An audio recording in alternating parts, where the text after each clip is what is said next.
Alright, so we left it last week looking legit. And looking legit doesn't mean you wear starch press shirts and you've got the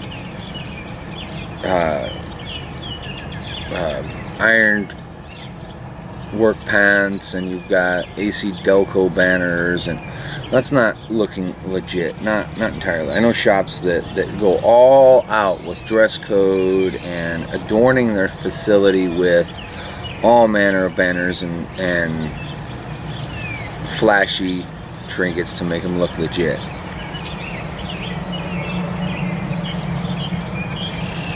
Looking legit is having your shit, no matter how much or how little you've got, stowed, organized, and looking like it belongs there. I mean, my goodness, I got a washer and dryer thrown down in my shop. It looks a little odd, but you can look at it and go, yeah, I see that. It serves its function.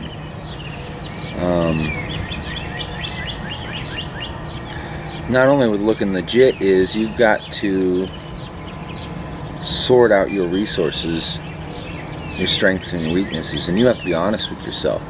Too many people aren't honest with themselves about the strengths and weaknesses. They're going to chalk 4 or 5 things up in their strengths column that aren't their strengths, and they're going to be drawbacks for them.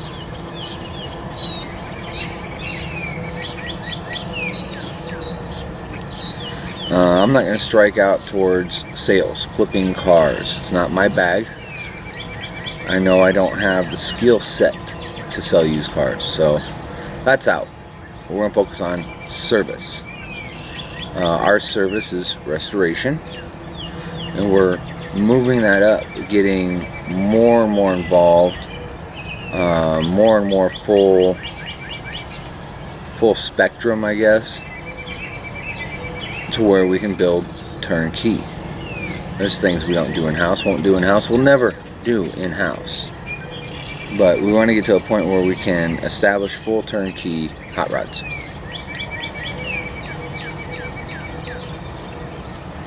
That's going to take me 5 more years, minimum. At a minimum, 5 more years. So, okay, that's how it goes.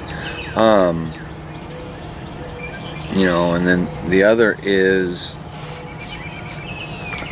not losing your mind when things slow down. Our work is cyclic, and I was starting to get concerned over the last couple weeks. Hi, Smog.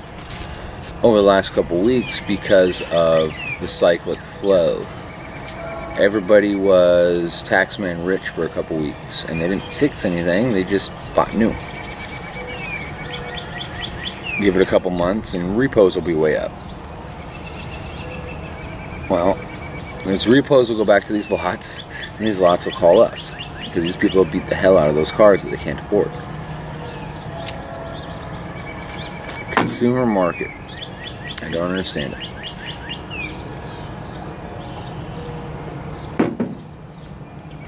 But I've taken the time. The other aspect with that is not just looking legit, but taking the time and working on your company. It doesn't matter what you're selling. It matters how you go about selling it. I went out, shook hands, met some folks, ramped up ads that I run on free venues,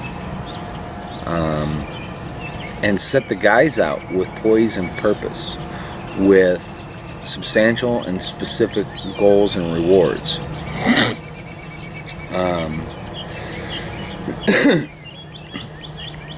We want a few more revolving accounts. Used car lots. Real, legit used car lots.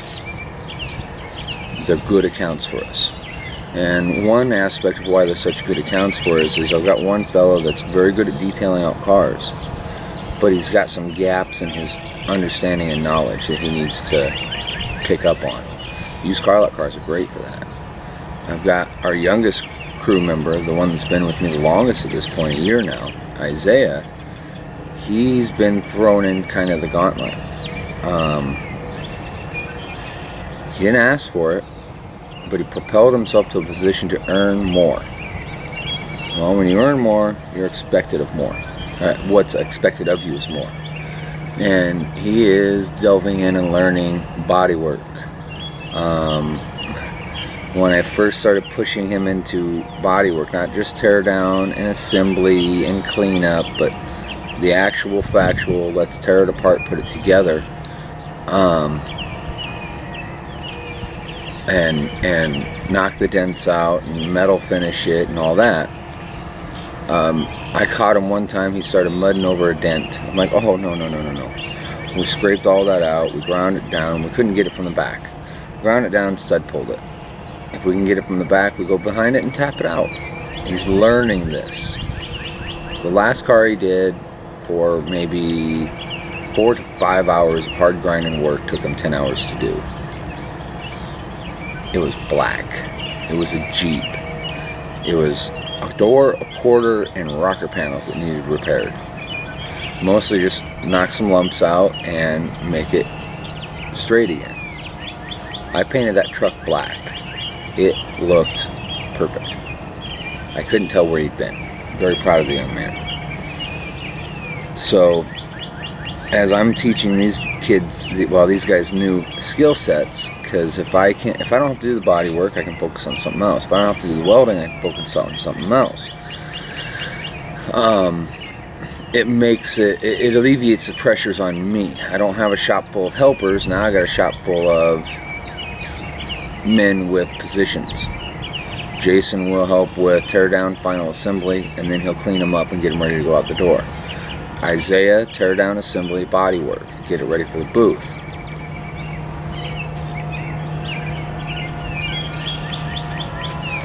And then I started in our slack time. We had slack time a lot this last couple of weeks. I started teaching Isaiah how to weld. But the last project that we're assembling right now, it'll be out this week. It was a modern car, had the core support that was smashed straight back. Didn't get into the skirts, didn't get into the frame horns, just that core support. A deer laid up on the guy's hood, destroyed the bumper cover, hood, and a fender, and both headlights, and everything behind that to the engine. It's like, all right, you're going to tear this down, get all the broken stuff off. And then we're going to pull that core support off. We have to grind out all the spot welds and pull the core support off without damaging the material behind it. And then I want to set the core support, get it zip screwed in place, check our measurements, go off of all of our sheets and make sure we're doing what we're supposed to here. Make sure everything fits, make sure it's within spec. And he took it upon himself, dropped that core support in, zip screwed it in, moved shit around, put that thing back together, it fit together wonderfully. He took it upon himself. So he's growing quickly. What that allowed me to do is I spent time on the phone, I spent time out running around meeting people, shaking hands, brought in other projects for estimates, that fashion. So as they're able to collect more on the job, more of the job steps and what needs to be done, I'm able to focus on the business itself. I did come to a realization this last week, that in a 9 to 5 atmosphere at the job, the shop's open 9 to 5, I am going to be at my desk, in my truck, on the phone, somewhere else. Out of that 8 hours, 4 hours.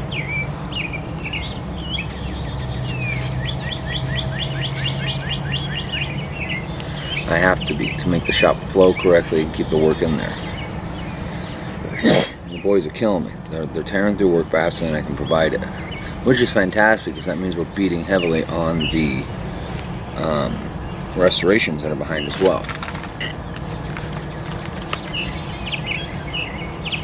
So, my long, drawn-out, 10-minute rambling.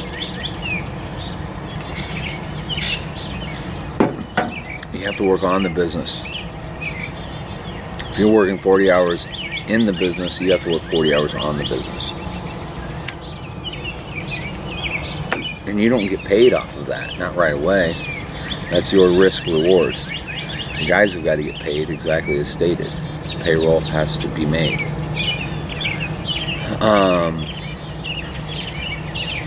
and then letting go some of your control freak tendencies. I've had to, and I've been pleasantly surprised. The worst thing to happen is they fuck it up. It has to be redone. It sucks. It puts you behind, but you got to let go at some point. Let them perform the tasks you're trying to train them to do. Otherwise, they'll never be more than helpers, and they won't be useful to you at all. Looking legit. Get your stuff clean, squared away, organized, benches, lighting, all that. Fixtures. Make them yourself. They're cheaper that way. Come in early, come in on weekends, and build shop fixtures. I've got all manner of fixtures. You can go back through the videos and see a bunch of the shop fixtures I've built.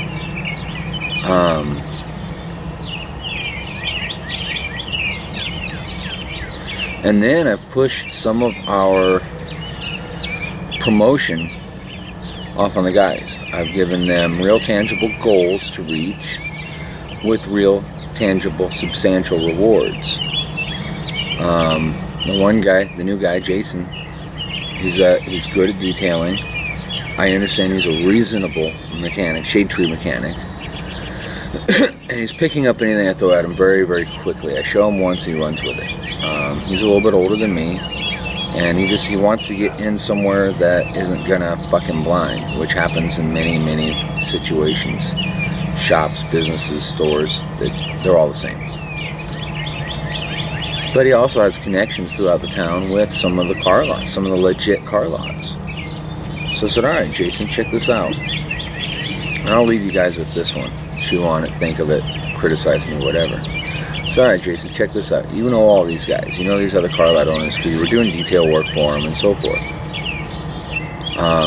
If you want to do detail work, let's figure out how to push it and make money. There's enough guys doing detail work in this town. You can't make money. Not doing the job correctly. Not doing it well. And we want to put out good work, correct work. And I said, and, you know, we got an arrangement. We've got a percentage split that we've agreed upon. What the house gets, what he gets for pulling in specifically details. Goes off the clock and just works on commission. The other one was, go land us some of these car lot gigs. I said, I can't reward you for every car that comes in, because the car lot stuff, some of them just pay their bill. They're just cash flow. They're hours in, hours paid, moving on. A lot of them we make a little on. Some of them we make a lot on. The strictly cash flow car lot jobs are in the minority. Every now and again you gotta give the guy a gimme to keep him satisfied and throwing you as much work as you need. That's part of promotions. So land me a car lot. You land me a car lot, this is how it goes. You have a toolbox on the floor, you populate that with tools and equipment, you're worth another $1 an hour. Easy. In this helper status that you're in, that would make you another $1 an hour. You land me a car lot, I'll go get you a box. I'm not saying anything crazy, it's gonna cost less than $1,000. I'll get you a box on the floor, and you can start populating it. And I'll even help you with the means to populate said toolbox. So he's out there working it. He's got a goal. He's got the reward in sight. So why not?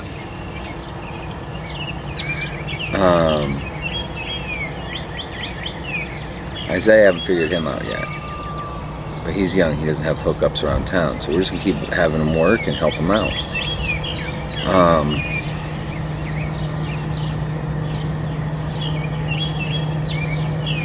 And then I've got a cash incentive for any of them that bring us a heavy restoration too. Big jobs. So the guys are sent out into the world to promote the shop and promote their work with tangible rewards for their efforts. We've got everything squared away, looking legitimate and straight and clean. Now our next step is to depopulate the shop. I've got a bunch of projects sitting there. One leaves next week. We've been done with our part for months. I had to call the owner and go, man, I have to charge storage if this sticks around. He's like, all right. He relocated south of here, southern Missouri.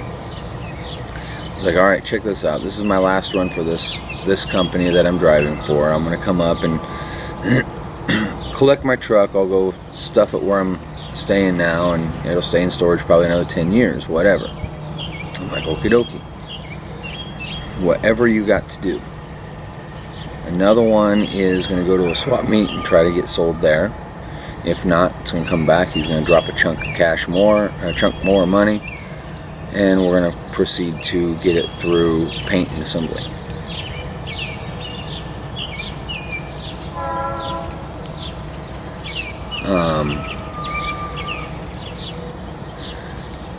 And then other projects in various degrees of disassembly, assembly, rough-in, whatever. So we're going to depopulate that side of the shop. So we've only got two restorations at any given time done, piling it to the rafters.